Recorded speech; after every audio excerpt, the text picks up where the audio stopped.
Step 1 हमारा है निकालना सपोर्ट रिएक्शंस। हर बार मैं ये बात रिपीट करता हूं, याद रखो, कोई हॉरिजॉन्टल फोर्स नहीं है, इसलिए हिंज पे हम हॉरिजॉन्टल रिएक्शन नहीं ले रहे। हमें पता है हिंज पे हम लेते हैं वर्टिकल एंड हॉरिजॉन्टल, लेकिन क्योंकि कोई हॉरिजॉन्टल फोर्स नहीं है तो सिर्फ वर्टिकल रिएक्शन ले लेते हैं आरबी, यहां पे वर्टिकल रिएक्शन ले लेते हैं आरडी। अब इसमें अप्लाई करते हैं इक्विलिब्रियम कंडीशंस, यानी सबसे पहले हमने किया sigma F Y equal to 0। अगर सिग्मा एफ वाई किया तो हमारी इक्वेशन बनेगी, ध्यान से देखो, -20 प्लस आरबी माइनस, अब ध्यान से देखो, 50 into 5 plus RD equal to 0। Sigma F I कर लिया, मोमेंट लेते। आप मुझे बताओ किस पॉइंट के अबाउट मोमेंट लूं? ए किस पॉइंट के अबाउट मोमेंट लूं? बी देखो बी मोमेंट लेता हूं मैं about point D, moment about D equal to 0। D क्यों सर? मेरी प्रेफरेंस होती है कि मोमेंट किसी एंड पॉइंट के अबाउट लिया जाए, और एंड पॉइंट पे अगर कोई सपोर्ट है तो वो इजी पड़ जाता है लेना, क्योंकि आप एक तरफ से इजीली जज कर पाते हो क्लॉकवाइज और एंटी क्लॉकवाइज। इधर भी मूवमेंट लोगे तो गलत नहीं होगा, इधर आपको फिर यूडीएल का केयरफुली डिस्टेंस देखना पड़ेगा, गलत नहीं है। आप दोनों के अबाउट भी लो मूवमेंट तो फाइनल आंसर सेम आने वाला है। इधर देखो, अगर मोमेंट अबाउट डी लेता हूं मैं तो मेरी इक्वेशन बनेगी +30 क्लॉकवाइज -20 इंटू 6 -50 इंटू, अब ये डिस्टेंस है 5, तो 50 इंटू 5 तो लोड हुआ। अब ये लोड कहां पे ऐड करेगा? इस 5 के सेंटर पे, यानी यहां से 2.5, तो यहां से डिस्टेंस कितना हो गया? 3.5 तो into 3.5 plus RB into 5 equal to 0। Unknown रह गया सिर्फ आरबी, तो यहां से आरबी आ गया, ऊपर पुट कर दिया तो आरडी आ गया। स्टेप 1 में हमारे पास आ गए सपोर्ट रिएक्शंस, तो आरबी आया 193 किलो न्यूटन। तो आ जाएगा हमारा आरडी,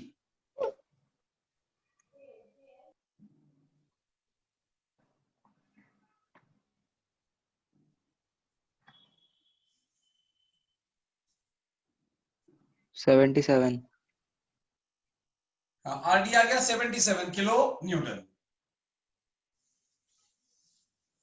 ये दो वैल्यूज क्या लिख लेंगे, तो आरबी हमारे पास है 193 और आरडी आया 77। स्टेप 1 में हमारे पास आ गए सपोर्ट रिएक्शंस। स्टेप 2 लिखो, स्टेप 2 अब हमारा स्टेप 2 एसएफ कैलकुलेशंस।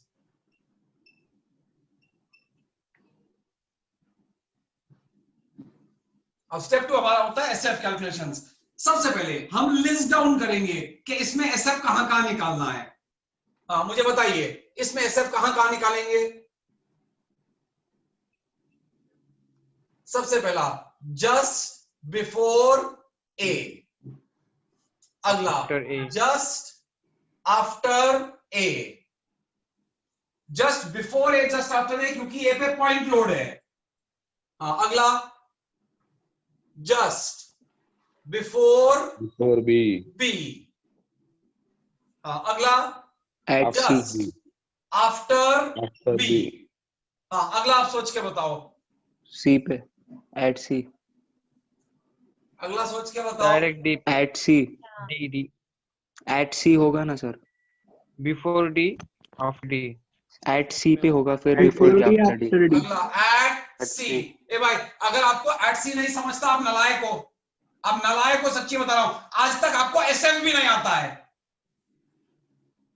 एसएफ भी नहीं आता है आपको। एसएफडी की एफडी के भी 2 वीडियो देखो जाके फिर।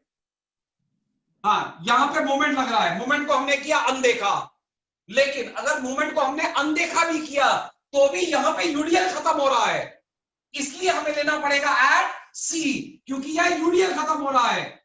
यहां पे मैं इसलिए नहीं ले रहा क्योंकि मोमेंट है, एसएफ में मोमेंट को तो हम अनदेखा कर देते हैं। हाँ, अगला जस्ट बिफोर, आधी स्टॉप बटन दाबायचं असतं, just before D, last just after D, at C के बाद just before D, just after D. हाँ, पहली और आखिरी वैल्यू 0। हाँ, इधर देखते, सेक्शन ड्रॉ कर लेता मैं। अगला सेक्शन है मेरा आफ्टर ए, फिर उसके बाद है बिफोर बी, फिर है आफ्टर बी, फिर है एट सी, फिर है बिफोर डी, और लास्ट है आफ्टर डी। अब आफ्टर ए, हाँ यहां ड्रॉ कर लेते पहले हम इसका साइन कन्वेंशन। तो अगर ये सेक्शन है, अगर ये सेक्शन है और हम ये साइड देख रहे हैं तो ये प्लस है, ये साइड देख रहे हैं तो ये माइनस है। अब आफ्टर ए अगर हमने लिया तो हम सेक्शन की कौन सी साइड देख रहे हैं, लेफ्ट साइड, और ये डाउनवर्ड्स है, तो इसका मतलब ये हो गया -20। अगला सेक्शन है just before B, just before B मतलब इधर सेक्शन की लेफ्ट साइड देख रहे हैं, तो ध्यान से देखो, तो ये हुआ -20 -50 into 1, -20 -50 into 1 just before B. हाँ, तो ये वैल्यू आ गई -70। अगला just after B, just after B मतलब मेरा सेक्शन यहां पे है, फिर से लेफ्ट साइड देख रहे, अब बहुत ध्यान से देखो, तो ये हुआ +193, हम इस सेक्शन की ये वाली साइड देख रहे, तो +193 -20 -50 इंटू 1 123। ये प्लस का है माइनस प्लस का आया, ये प्लस का आया सर, प्लस का आया। एट सी, इधर देखो एट सी, हाँ एट सी कौन सी साइड -77 राइट साइड। अब राइट साइड देख लो, अगर राइट साइड देखोगे तो अपवर्ड माइनस हुआ, तो ये हुआ -77। साइन कन्वेंशन का ध्यान रखो, अब आप राइट साइड देख रहे हो तो ये हो गया -77। हाँ, अगला जस्ट बिफोर डी -77, तो -77। प्लॉट करना शुरू करते हैं। सबसे पहली वैल्यू 0, अगली वैल्यू -20, इसको इससे ज्वाइन कर दिया, ये हो गया, ये हो गया। अगला -70, हाँ अब -70 कहां पे है, इट इज बिफोर बी, इसका मतलब ये प्लॉट होगा बी के नीचे, बिफोर बी, बी के नीचे, तो यहां पे ये हुआ -70, इसको इससे ज्वाइन। हाँ, अगली वैल्यू है, ये हो गई, अगली वैल्यू है +123 आफ्टर बी, ये भी प्लॉट होगा बी के ही नीचे, तो ये हो गया 123। हाँ, इसको इससे ज्वाइन।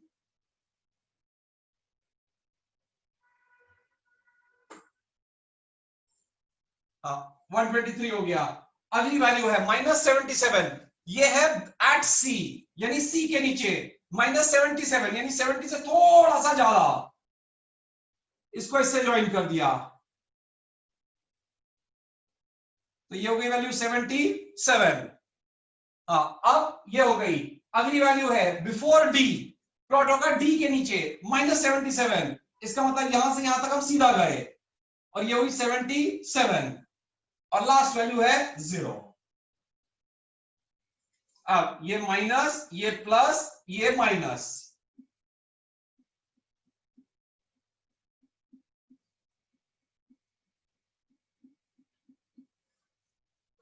ये है मेरा एस एफ डी, यूनिट्स है किलो न्यूटन। हाँ रुको, अभी रुको, अभी खत्म नहीं हुआ, अभी हमें निकालना पड़ेगा ये वाला डिस्टेंस x। तो यहां से यहां तक के डिस्टेंस को लेता हूं x, और ये x निकालने के लिए मेरी बात सुनो, मेरे पास दो तरीके हैं। एक कि मैं यहां SF इक्वेशन बना के x निकालूं, लेकिन वो अच्छा तरीका नहीं है, वो बहुत मुश्किल है। उससे बेटर है मैं अप्लाई करूं इसमें सिमिलर ट्राइंगल्स। अगर सिमिलर ट्राइंगल्स लगाया तो मेरी इक्वेशन बनेगी, ध्यान से देखो, 123 upon x will be equal to, यहां से ये हुआ 77 अपॉन ये हुआ 4 माइनस x।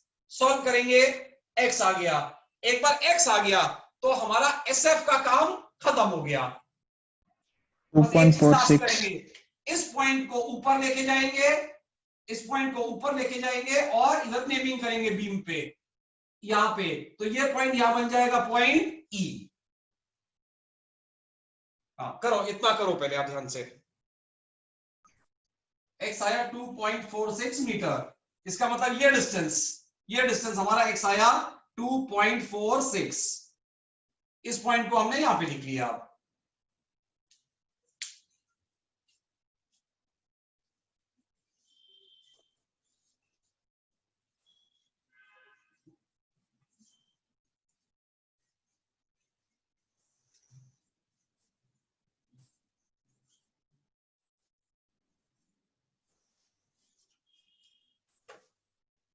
अब बोर्ड पे देखो, अभी आप नहीं करो, अगला क्वेश्चन आपको पूरा खुद करना है।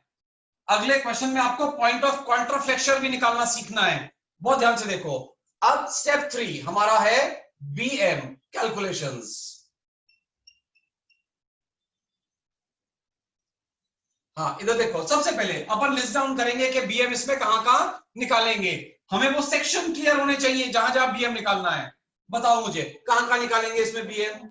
at A, at A, at सबसे B, पहला at E, A, at B, at B, at B, at at E, E, at E, just before, before after C, C, just before before C, C। हाँ just before C हम क्यों ले रहे हैं section? क्योंकि यहाँ पे मोमेंट है। अगला just after C or at D, after C। हाँ उसके बाद at D, एट D। पहला और आखिरी 0, पहला और आखिरी 0। हाँ अब एट B। अच्छा अब BM का साइन कन्वेंशन ड्रॉ कर लेते। BM का साइन कन्वेंशन क्या है? अगर ये सेक्शन है तो ये और ये है पॉजिटिव।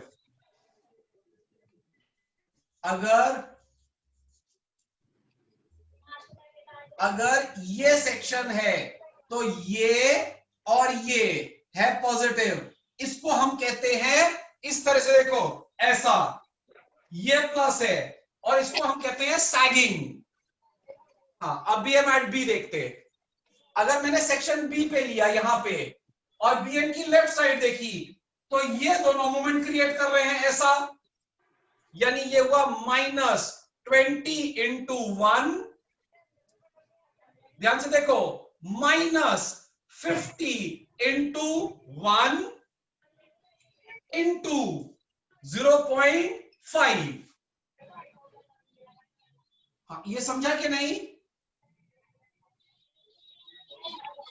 -20 इंटू 1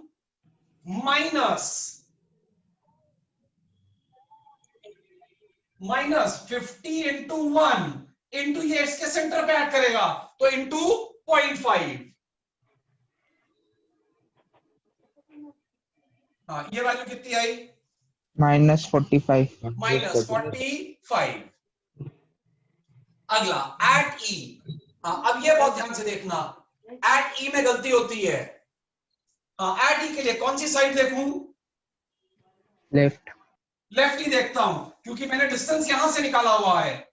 बहुत ध्यान से देखो, तो ये होगा -20 इंटू, अब मैं इस सेक्शन के अबाउट मोमेंट ले रहा हूं तो 20 इंटू ये वाला डिस्टेंस, तो ये वाला डिस्टेंस हुआ 3.46 -20 इंटू 3.46।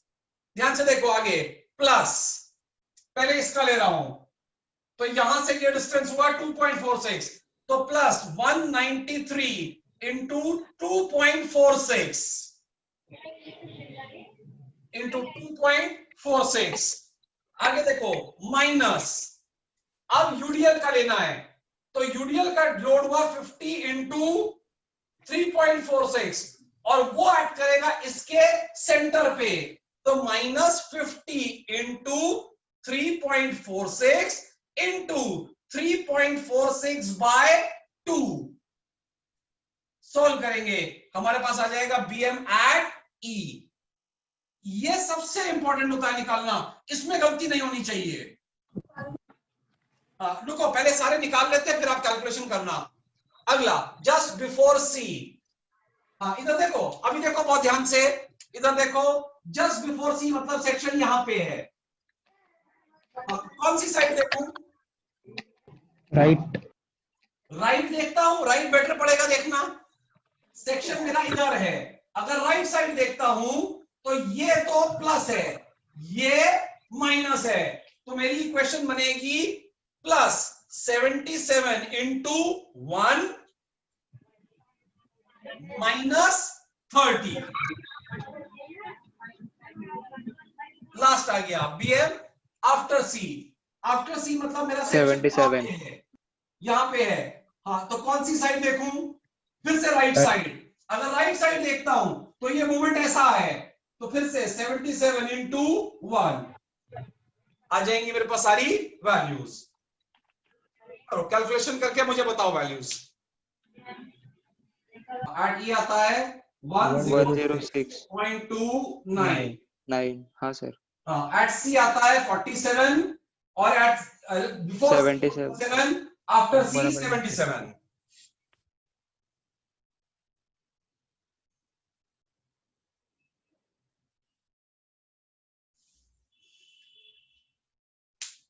करूं प्लॉट?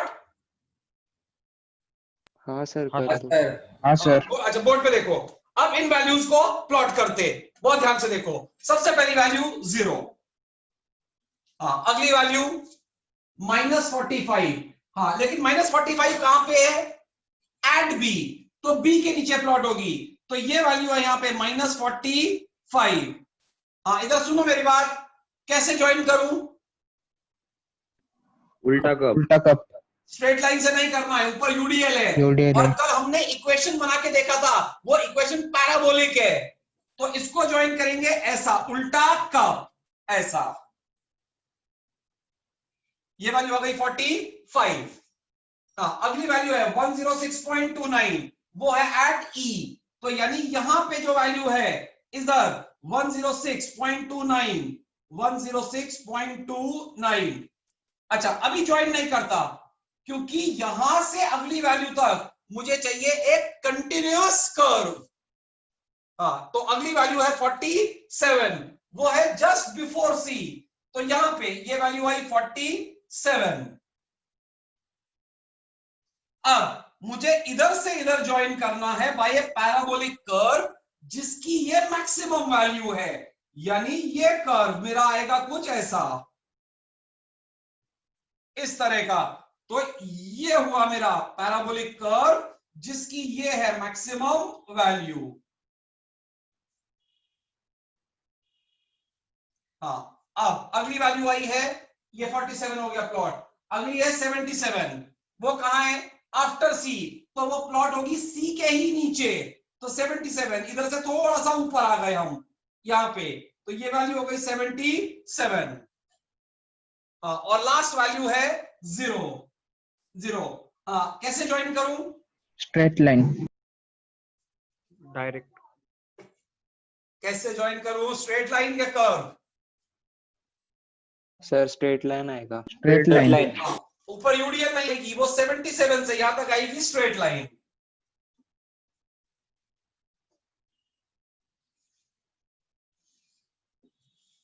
ये बन गया हमारा बीएम डायग्राम। अब ये माइनस है, ये प्लस है, ये है बी एम डी और इसके यूनिट्स हैं किलो न्यूटन मीटर।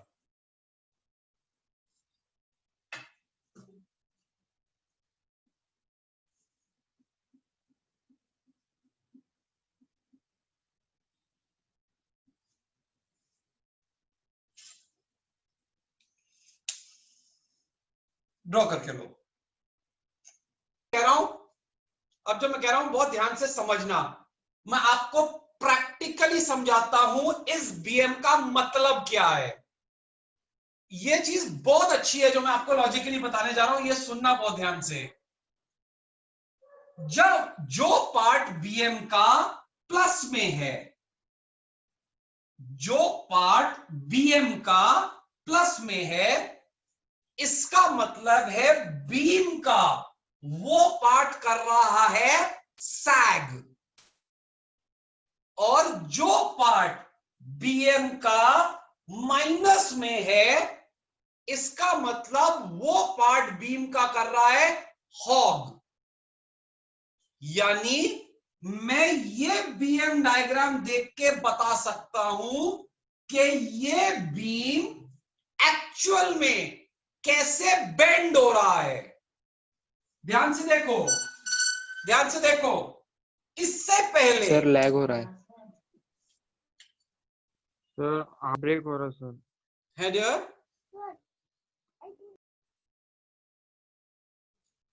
फिर से सुनो, फिर से बोलता हूं, फिर से सुनो ध्यान से।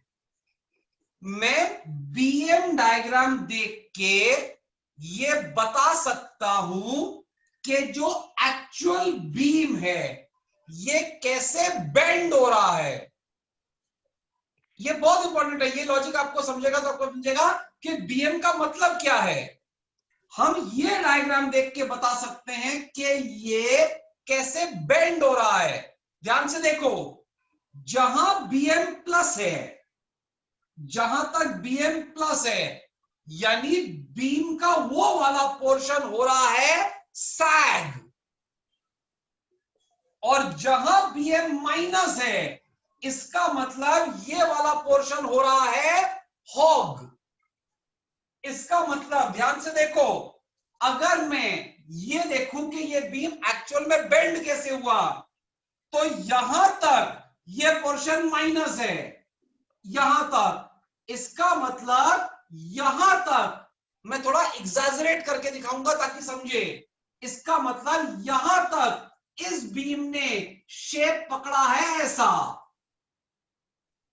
यहां तक, और यहां के बाद ये पोर्शन प्लस है, तो बीम कर गया है सैग, यानी लोडिंग होने के बाद इस बीम का शेप कुछ ऐसा हो गया है।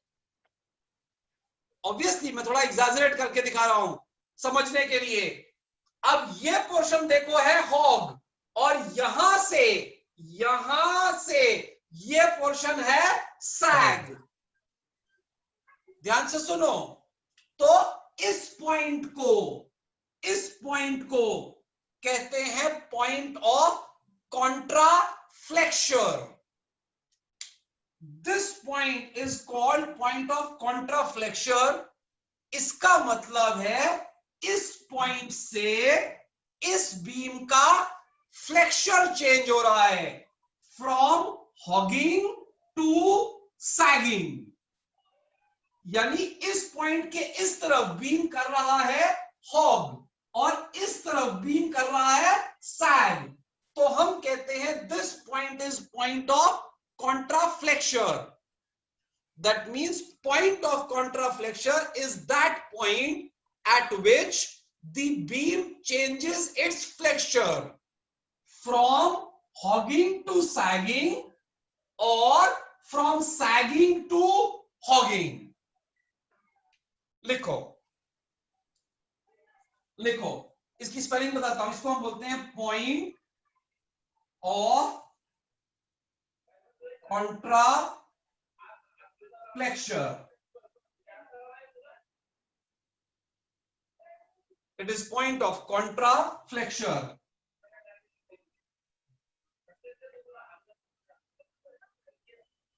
आपको समझेगा। देखो, कॉन्ट्रा मतलब कॉन्ट्रास्ट, ये कॉन्ट्रास्ट से लिया है, कॉन्ट्रास्ट फ्लेक्चर, यानी ये वो पॉइंट है जहां से फ्लेक्चर कॉन्ट्रास्ट हो जाएगा उसका। That means it will change from sagging to hogging or hogging to sagging. लिखो। अरे समझा ये जो मैंने बताया? हाँ सर। ये लिखो। हेडिंग देना है क्या सर? हाँ, टॉपिक नेक्स्ट हेडिंग लिखो, पॉइंट ऑफ कॉन्ट्राफ्लेक्शन। लिखो, point of contraflexion is that point, point of contraflexion is that point at which point of contraflexion is that point at which the beam, point of contraflexion is that point at which the beam changes its flexure, is that point at which the beam changes its flexure from sagging to hogging. It is that point at which the beam changes its flexure from sagging to hogging, or from hogging to sagging, from sagging to hogging, or from hogging to sagging. Full stop. Full stop. Next line में लिखो, we also have to find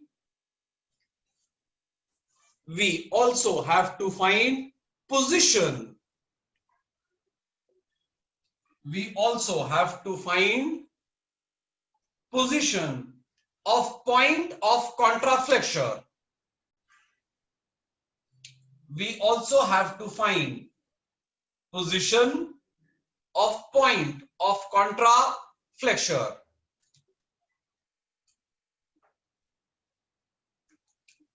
Full stop. इधर सुनो मेरी बात बहुत ध्यान से। अब मैं आपको निकालना सिखाता हूं कि ये पॉइंट का डिस्टेंस हम कैसे निकालेंगे।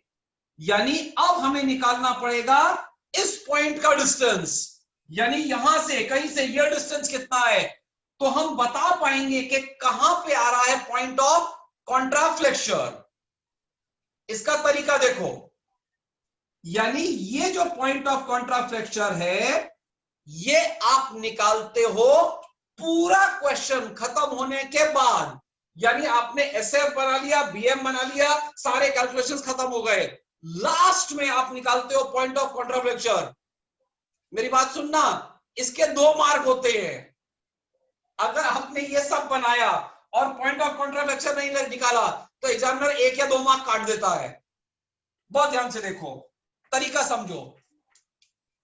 जहां पे पॉइंट ऑफ कॉन्ट्राफ्लेक्शन आया, जहां पे पॉइंट ऑफ कॉन्ट्राफ्लेक्शन आया, यहां पे एक सेक्शन ले लो, यहां पे एक सेक्शन ले लो, x1 x1 x1 x1 at a distance x1।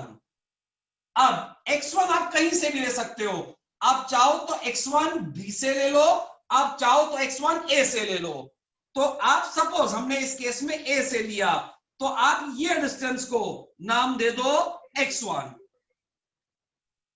यानी आप प्रोसेस समझो क्या है। अगला क्वेश्चन में आपको खुद करना है। जहां पे पॉइंट ऑफ कॉन्ट्राफ्लेक्शन आया, यहां पे एक सेक्शन लो x1 x1, ये मैंने सेक्शन लिया x1 x1 at a distance small x1 from end ले लिया मैंने। अब मैं इस सेक्शन x1 x1 पे निकालूंगा bending moment in terms of x1। यानी अब मैं निकालूंगा bm, ध्यान से देखो, bm eight section x1 x1। यानी इस सेक्शन पे अगर मैंने bm निकाला यहां पे, तो मैं लेफ्ट साइड देखता हूं bm निकालने के लिए। तो ध्यान से देखो, तो मेरी इक्वेशन बनेगी 193 इंटू ये डिस्टेंस। तो ये डिस्टेंस कितना हुआ, x1 -1।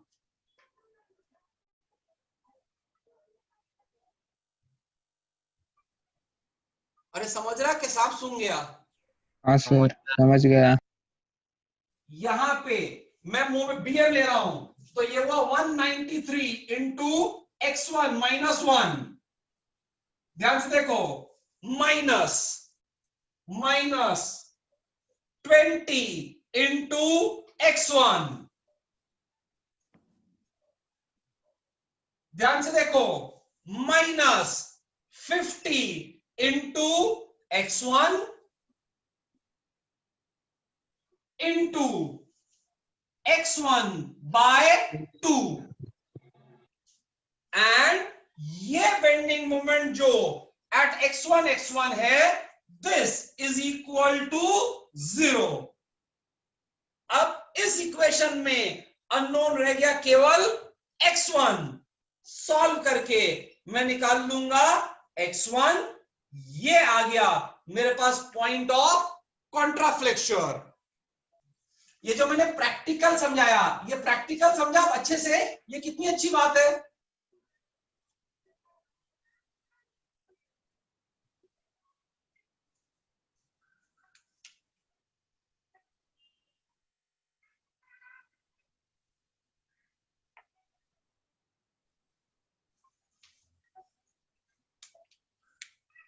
हाँ इधर देखो, तो सॉल्व करके x1 के दो वैल्यूज आए। एक आया 5.521 और दूसरा वैल्यू आया x1 इक्वल टू 1.398।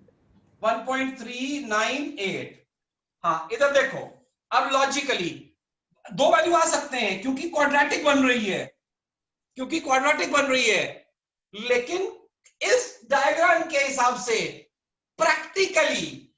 प्रैक्टिकली बहुत ध्यान से देखो, जो पॉइंट ऑफ कॉन्ट्राफ्लेक्चर है वो इस बीच में आ रहा है। हाँ सर। इस बीच में, यहां से यहां तक के बीच में आ रहा है पॉइंट ऑफ कॉन्ट्राफ्लेक्चर। अगर यहां से यहां के बीच में आ रहा है तो x की वैल्यू, x1 की वैल्यू आनी चाहिए इन बिटवीन 1 एंड 5, क्योंकि यहां से यहां तक का डिस्टेंस 1 है और यहां तक का, और यहां से यहां तक का डिस्टेंस 5 है। तो पॉइंट ऑफ कॉन्ट्राफ्लेक्चर अगर यहां आ रहा है तो this has to come between 1 and 5, यानी ये जो है 1.398, ये है इसका वैलिड आंसर। तो दूसरी वैल्यू भी प्लस आ रही है, ये क्यों नहीं हो सकती? अगर आपको मैथ समझे तो मैं आपको बहुत अच्छी बात बताता हूं। मैथ समझे, अगर ये पैराबोला यहां पे टूट गया, ये पैराबोला यहां पे टूट के खत्म हो गया, मैथ्स बता रही है कि अगर आपने इस पैराबोला को आगे ड्रॉ करना कंटिन्यू किया होता तो वो यहां कहीं पे फिर से इस जीरो की लाइन को कट करता, तो यहां से यहां तक का डिस्टेंस होता 5.521। नहीं समझा? समझा सर। इतनी मैथ नहीं समझती। समझती है। कॉमन सेंस लगाओ यार एंड में। 5 तो नहीं हो सकता ना, यहां से क्या था डिस्टेंस है, ये डिस्टेंस 1 है तो 5 तो नहीं हो सकता, तो 1.398 ही हो सकता है। तो ये हो गया हमारा फाइनल आंसर। पर एक ही वैल्यू आया सर कैल्शियम में, दो वैल्यू नहीं आया। सर हमारा 1.3 पुराना वाला कैल्सी है ना, इसलिए अरे नहीं, 1.398। अब एक काम कर YouTube पे जा और क्वाड्रेटिक का वीडियो देख। हाँ ठीक है सर। मैंने क्वाड्रेटिक के वीडियो में ये बात समझाई थी। बच्चे इक्वेशन मोड से करने की सॉल्व करते कोशिश करते हैं जो क्वाड्रेटिक होती है, और उससे क्या होता है, एक ही आंसर आता है और ये गड़बड़ हो जाती है।